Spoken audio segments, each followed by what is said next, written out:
우리 주위에 있는 분들하고 우리 은혜 많이 받으시기 바랍니다. 같이 인사 나누시길 바랍니다. 예배드리는 이 시간에 동일하게 저뿐만 아니라 여러분들에게도 각자에게 성령의 임재하심이 오셔서 깨닫게 되는 그 은혜, 그리고 아버지 하나님이 주신 그 은혜를 맛보기를 원합니다. 그리고 기도하시면서 말씀을 받기를 원합니다. 성도 여러분, 혹시 미술 전시회 관람하시는 것 좋아하십니까? 네, 다 좋아하신다고 하셨습니다. 그럼 자주 가시는 편이십니까? 가끔? 네. 성도 여러분, 여러분들은 그림을 이렇게 감상하실 때 무엇부터 보십니까?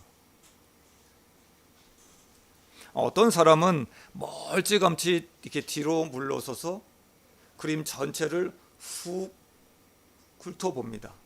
또 어떤 사람은 그림 속 사람을 집중해서 초점을 맞추어서 봅니다. 그들은 행복한가? 아니면 슬픈가? 아니면 저 사람은 고상한가? 사악한가? 아니면 조용한 분위기에 있는 사람인가? 흥분 상태인가? 그들은 무슨 생각으로 있는지를 봅니다. 또 간혹 어떤 사람은 하가가 당시의 그 시대상 아니면 사회 정치적인 그 쟁점을 어떻게 해설했는지를 찾아보면서 감상하는 때도 있습니다. 누가는 오늘 본문을 통해서 우리에게, 저와 여러분에게 마치 하나의 미술 작품을 감상할 수 있도록 보여주고 있습니다. 짧은 글 안에 복음의 풍부한 그 의미를 담아 한 폭의 그림에 그려내고 있습니다. 저는 오늘 여러분들과 누가가 그린 그 명화 속으로 들어가 보기를 원합니다. 달려가겠습니다. 먼저 7장 36절부터 39절의 내용을 한번 그림으로 이렇게 상상해 보시기를 원합니다. 그림을 멀리서 이렇게 좀 보겠습니다. 예수님과 일행들이 식사하시는 모습이 그려졌습니다.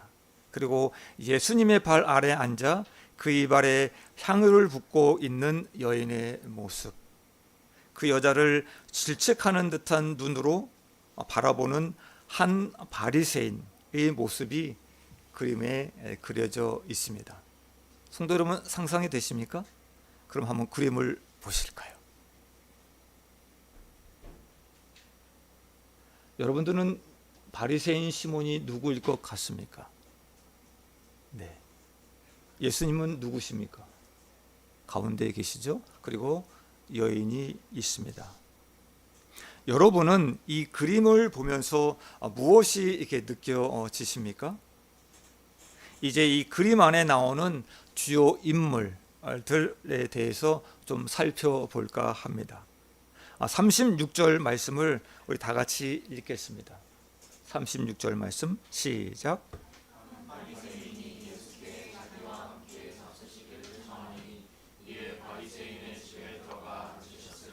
아멘. 주요 인물 첫 번째는 한 바리새인입니다. 40절에 보면 예수님이 그의 이름을 시몬이라고 부르고 있습니다. 시몬이라는 이름은 성경에 자주 나옵니다. 요한복음에 나오는 나병 환자였다가 고침을 받고 치료받은 시몬이 예수님을 초대하여 잔치하는 모습이 나옵니다. 그런데 오늘 본문에 나오는 시몬과는 다른 사람입니다. 시몬은 바리새인입니다. 바리새인은 복음서에 많이 등장하고 있는 바리새파라는 분파에 속한 사람들입니다. 바리새파는 주전 1세기부터 주후 1세기에 그 활동했던 비공식적이지만 강력한 유대인 압력 집단이었습니다. 이들은 평민 중심의 경건주의자들이었습니다. 일명 백성의 선생으로 불렸습니다. 백성의 지지를 많이 받고 있던 사람들입니다. 하지만 율법주의에 빠지면서 자신들이 만든 지나친 율법으로 타인을 정죄하기 시작했고 자기들끼리만 옳다 하는 무리들로 발전된 그룹입니다. 이런 바리새파 시몬이 누구보다도 예수님께 적대적이었던 그 바리새인인 그가 예수님께 한 대를 베풀고 있습니다. 저 여러분, 이 그림이 좀 어설프지 않습니까? 왠지 조금 낯설지 않으십니까? 이 상황에 대해 학자 중에는 그가 언제인지는 몰라도 예수님의 말씀을 듣고 은혜를 받은 적이 있어 예수님을 초대했다라고 보고 있습니다. 다음 주요 인물 두 번째입니다. 예수님이십니다. 조금 전에 읽은 36절에서 예수님은 시몬의 청에 응해 바리새인의 집에 들어가 앉아 계십니다. 예수님 역시 자신에게 적대적이었던 이 바리새인의 그 불편한 초대에 왜 응하셨을까요? 왜 응하셨을까요? 명확한 이유는 알 수 없습니다. 예수님께서는 우연히 걸음을 옮기신 적이 단 한 번도 없습니다. 예수님이 그때 그곳에서 그 사람들을 만나신 이유, 다 예비된 뜻이 있음을 우리는 말씀을 통해 알 수 있습니다. 그렇다면 이곳에도 분명히 예수님의 그 의도가 있었을 것입니다. 예수님은 이 불편하고 썰렁한 이 초대의 자리에 바리새인 시몬을 사랑하기 때문에 오신 것입니다. 그에게 복음을 그리고 그에게 믿음을 가르쳐 주고자 오신 것입니다. 다음 주요 인물 세 번째입니다. 죄지은 여자입니다. 우리 37절과 우리 38절을 우리 다 같이 읽겠습니다. 시작. 그 동네에 죄를 지은 한 여자가 있어 예수께서 바리새인의 집에 앉아 계심을 알고 향유를 담은 옥합을 가지고 와서 예수의 뒤로 그 발 곁에 서서 울며 눈물로 그 발을 적시고 자기 머리털로 닦고 그 발에 입 맞추고 향유를 부으니. 아멘. 누가는 거룩한 바리새인과 죄지은 여자를 하나의 앵글 안에 우리의 시선을 끌어가고 있습니다. 죄를 지은 한 여자로 소개되는 이 여자, 향유옥합을 들고 왔다고 했습니다.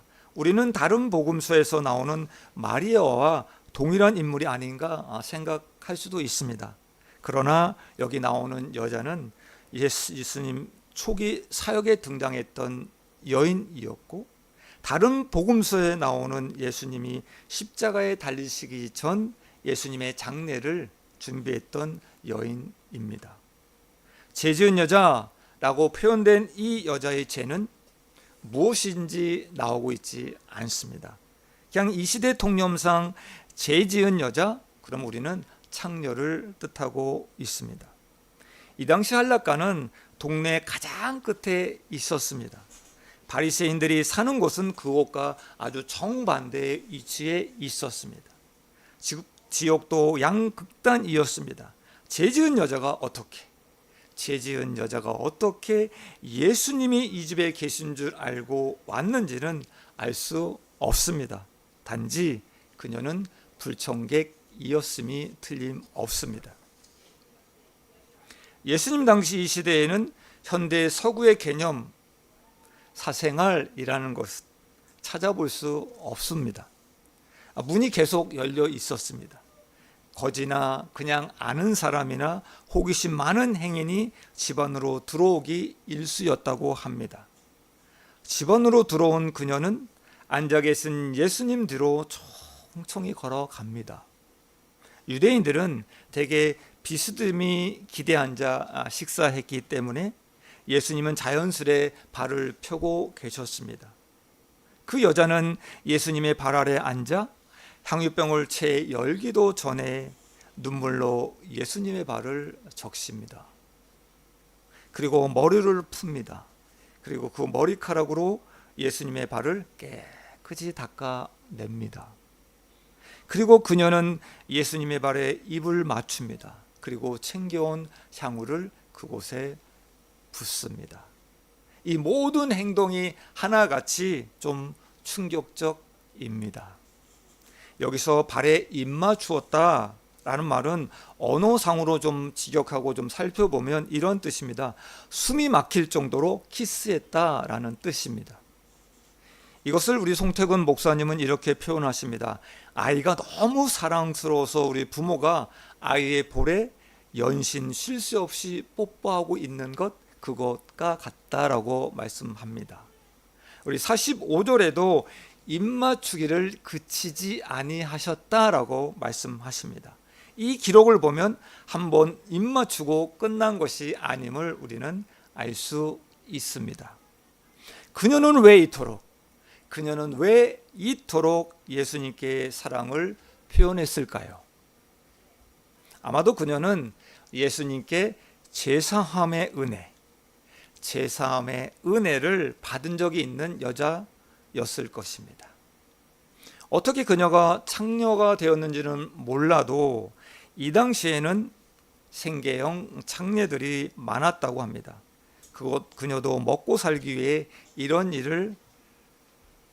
삶을 살았으리라 생각이 됩니다. 인생이 얼마나 슬프고 괴로웠을까요? 그녀는 자신의 처지를 하나님께 호소하고 싶어도 자신을 죄인으로 몰아가며 숨 막히게 들이대는 그 종교 지도자들 때문에 성전에도 가지 못하고 있습니다. 그리고 그렇게 살았습니다.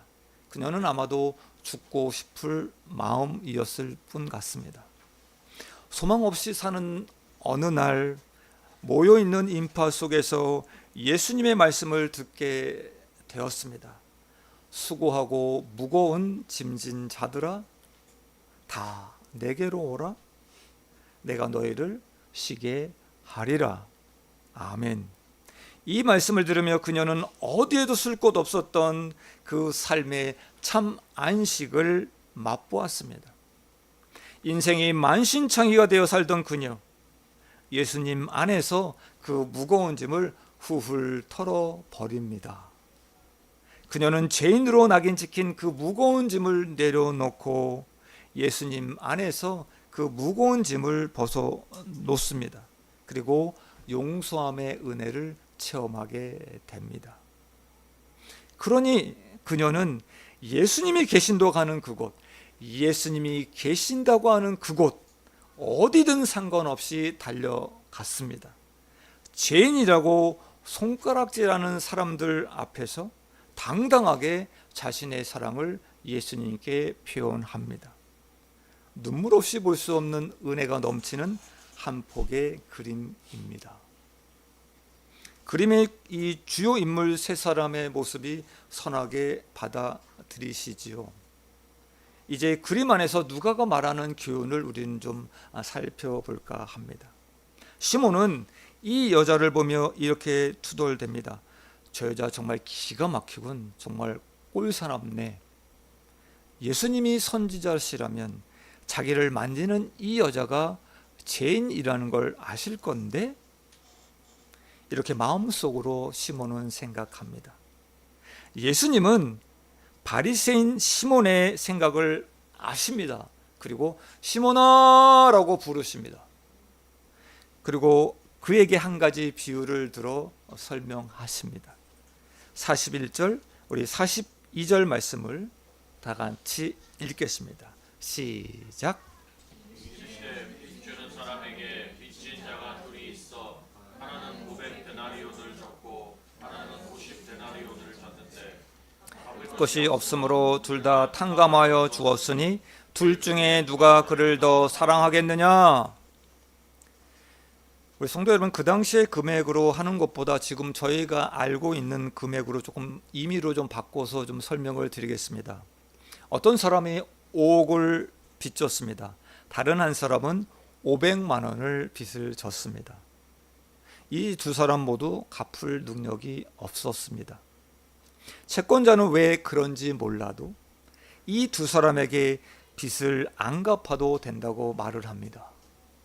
채권자는 빚 증서를 찢어서 불태워 버립니다. 완전히 빚을 탕감해 준 것입니다. 이 두 사람은 너무나 감사했습니다. 이 은혜 잊지 않겠습니다. 이 은혜 잊지 않겠습니다. 예수님은 바리새인인 시몬에게 이 두 사람 중 누가 더 그를 사랑하겠느냐? 라고 질문하십니다. 성도 여러분, 누가 더 사랑할까요? 누가 더 사랑할까요? 당연히 옥을 빚진 자가 더 사랑할 것입니다. 비유의 말씀에서 500데나리온 빚을 진 자가 누구일까요? 네, 맞습니다. 죄 지은 여자일 것입니다. 죄 지은 여자를 암시하겠지요. 그러면 50데나리온 빚진 자는 자연스레 시몬을 암시할 것입니다. 그렇다면 의인으로 살아온 시몬은 적게 죄를 지어서 적게 사랑하게 되고, 창녀였던 여자는 죄를 많이 지어서 사랑을 더한 것일까요? 죄의 많고 적음에 따라 죄사함의 은혜도 달라지고 사랑도 달라지는 것일까요? 죄사함의 은혜를 주시는 분은 하나님이신데 죄사함에도 차별이 존재할까요? 죄사함을 적게 받은 사람은 사랑의 의무도 적게 줘도 되는 것일까요? 저희들은 많은 것들을 생각하게 됩니다. 우선 죄를 사해 주시는 하나님, 예수님 편에서 볼 때는 죄사함에는 어떤 차별도 존재하지 않습니다. 모든 인간은 하나님 앞에서 죄인입니다. 사람을 죽인 죄인이나 자기 몸을 더럽히며 살던 창녀나 의롭게 살려고 피나는 노력을 하며 살던 바리새인이나 모두 똑같은 죄인입니다. 죄의 무게는 동일합니다. 그리고 모든 죄인은 그것을 갚을 능력이 없는 해답 없는 인생입니다. 그렇지만 죄인인 우리 모두 죄사함을 받았습니다. 베풀어 주신 죄사함의 은혜도 동일합니다. 그러나 죄사함 받은 은혜를 느끼는 무게의 차이가 있습니다. 그것을 느끼는 무게의 차이가 있습니다. 이 차이는 죄사함을 받은 죄인 편에서 발생하는 것입니다. 죄사함 받은 죄의 무게를 무겁게 느낄수록 그 은혜의 깊이 그리고 사랑의 행위는 달라집니다. 자신의 죄를 500데나리온 탕감받은 사람처럼 무겁게 느끼는 자는 많이 사랑하게 될 것입니다. 죄 지은 여자는 자신이 받은 죄사함의 은혜를 무겁게 느꼈기에 자신이 할 수 있는 최선으로 감사와 사랑을 표현했던 것입니다. 아멘. 죄사함 받은 은혜의 무게를 무겁게 느낄수록 우리는 예수님을 더 사랑하게 됩니다.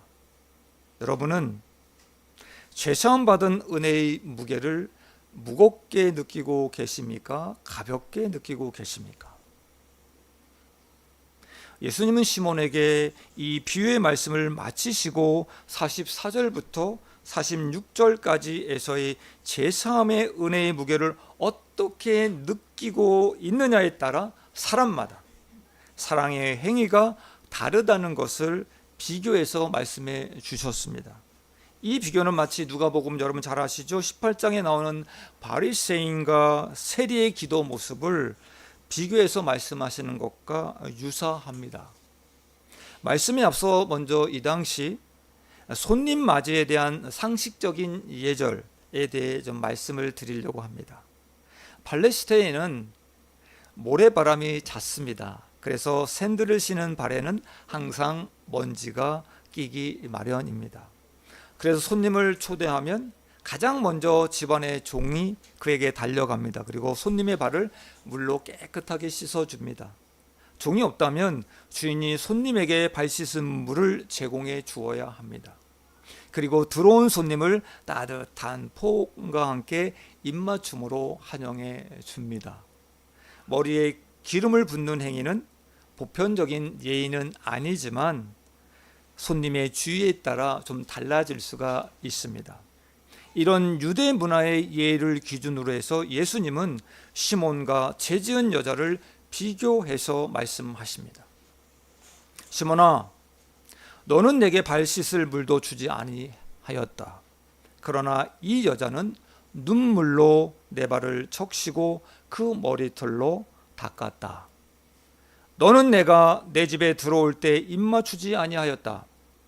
그러나 이 여자는 내 발에 입맞추기를 그치지 아니하였다. 너는 내 머리에 감람유도 붓지 아니하였는데 이 여자는 향유를 내 발에 부었느니라 라고 말씀하십니다. 바리새인 시몬은 예수님을 초청은 했습니다. 그런데 주인으로서 손님에게 해야 할 가장 기본적이고 상식적인 예절조차 갖추지 아니했습니다. 예수님을 초청은 했으나 그의 태도와 진심은 너무나도 부족했습니다. 예수님은 시몬에게 너희가 생각하는 신앙이 좋은 기준은 무엇이냐라고 말씀하십니다. 일상적이고 상식적인 것도 하지 않으면서 신앙이 좋다고 할 수 있느냐? 그것을 고발하고 있는 것입니다. 하나를 보면 열을 알 수 있습니다. 바른 진리의 가치관, 내면의 신앙이 그의 일상에서도 묻어납니다.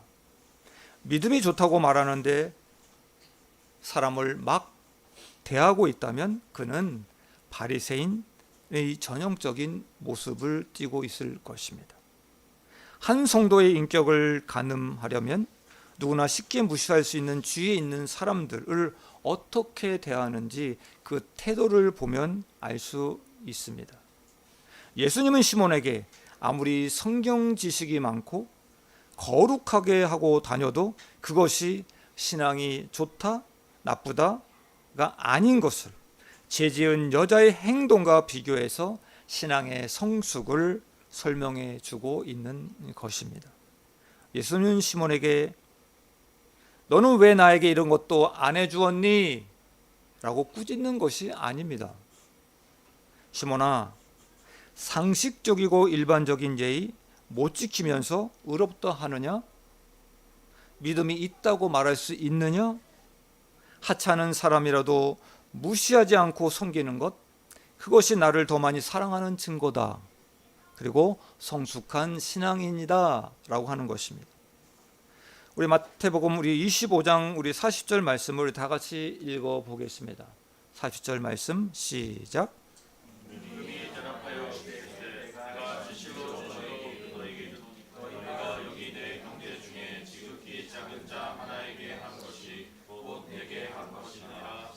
아멘. 너희가 여기 내 형제 중에 지극히 작은 자 하나에게 한 것이 곧 내게 한 것이다 라고 말씀하고 계십니다. 성도 여러분, 여러분들의 신앙의 성숙도는 어떻습니까? 우리의 일상에서 만나는 하찮은 사람들, 어린 아이일 수도 있고 노인일 수도 아니면 청소부일 수도 배달부일 수도 아니면 매일 보는 가족일 수도 있습니다. 내가 그들을 하는 태도, 내가 그들을 하는 태도를 보게 되면 내가 얼마나 주님을 사랑하고 있는지 신앙의 성숙도를 알 수 있을 것입니다.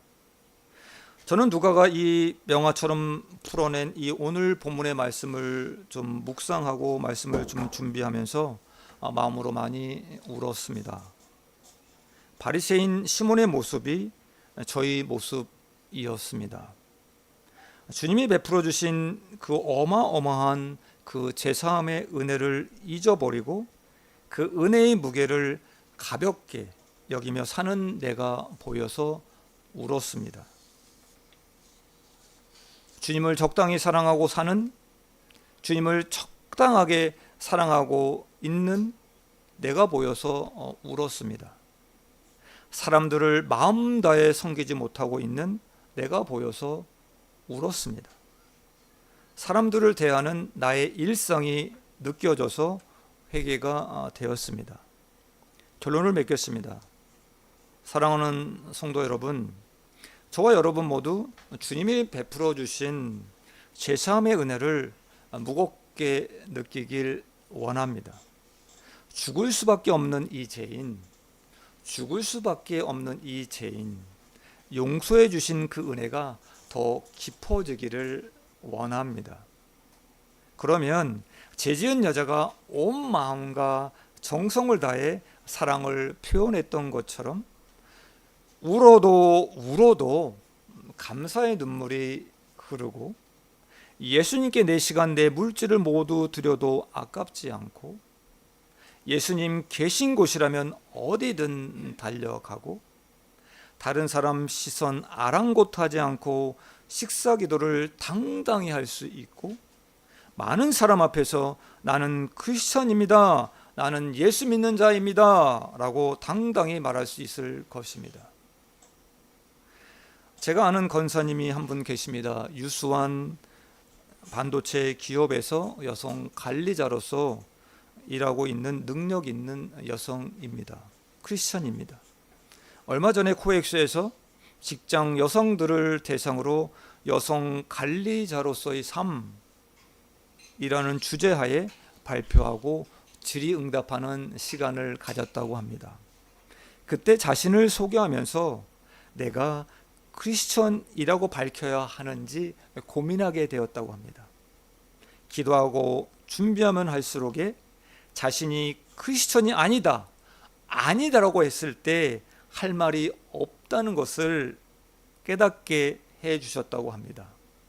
권사님은 나를 이 자리까지 인도해 주신 그 엄청난 아버지 하나님의 그 사랑과 하나님의 놀라우신 그 은혜가 밀려와서 눈물로 발표 자료를 준비하고 많은 사람 앞에서 나는 예수 믿는 사람입니다, 나는 크리스찬입니다 라고 당당히 말했다고 합니다. 성도 여러분, 예수님이 나를 구원해 주신 은혜, 나를 인도하시고 사랑해 주시는 그 은혜의 간격이 우리를 전율케 합니다. 그리고 감동의 눈물을 흘리게 합니다. 이 은혜가 넘쳐 오직 주의 사랑에 매여 주님 사랑 드리기를 원합니다. 예수님은 믿음과 영적 성숙은 이렇게 말씀하시는 겁니다. 성경을 많이 읽고 기도를 많이 하는 것으로 표현되는 것, 그것도 중요합니다. 그런데 그것이 아니다. 일상의 삶에서 사람을 어떻게 대하고 있고 어떻게 태도를 갖추고 말을 하고 있느냐라고 하는 것을 교훈하고 계십니다. 예수님은 48절에서 여인에게 이렇게 말씀합니다. 내 제사함을 받았느니라 선언하십니다. 바리새인 집에 있는 모든 사람들에게 여인을 바라보는 새로운 시선을 제공하셨습니다. 이 여자는 더 이상 죄인이 아니다. 제사함 받은 은혜의 사람이다 라고 선언하신 것입니다. 주님, 저를 다시 한번 보기를 원합니다. 주님, 저 자신을 다시 보기를 원합니다. 나는 죄인인가? 제사함 받은 은혜의 사람인가? 우리 모두 우리 주의 은혜의 목이 메어서 그 사랑을 표현하며 사는 제사함 받은 은혜의 사람으로 살아가시길 축원드립니다. 기도하겠습니다.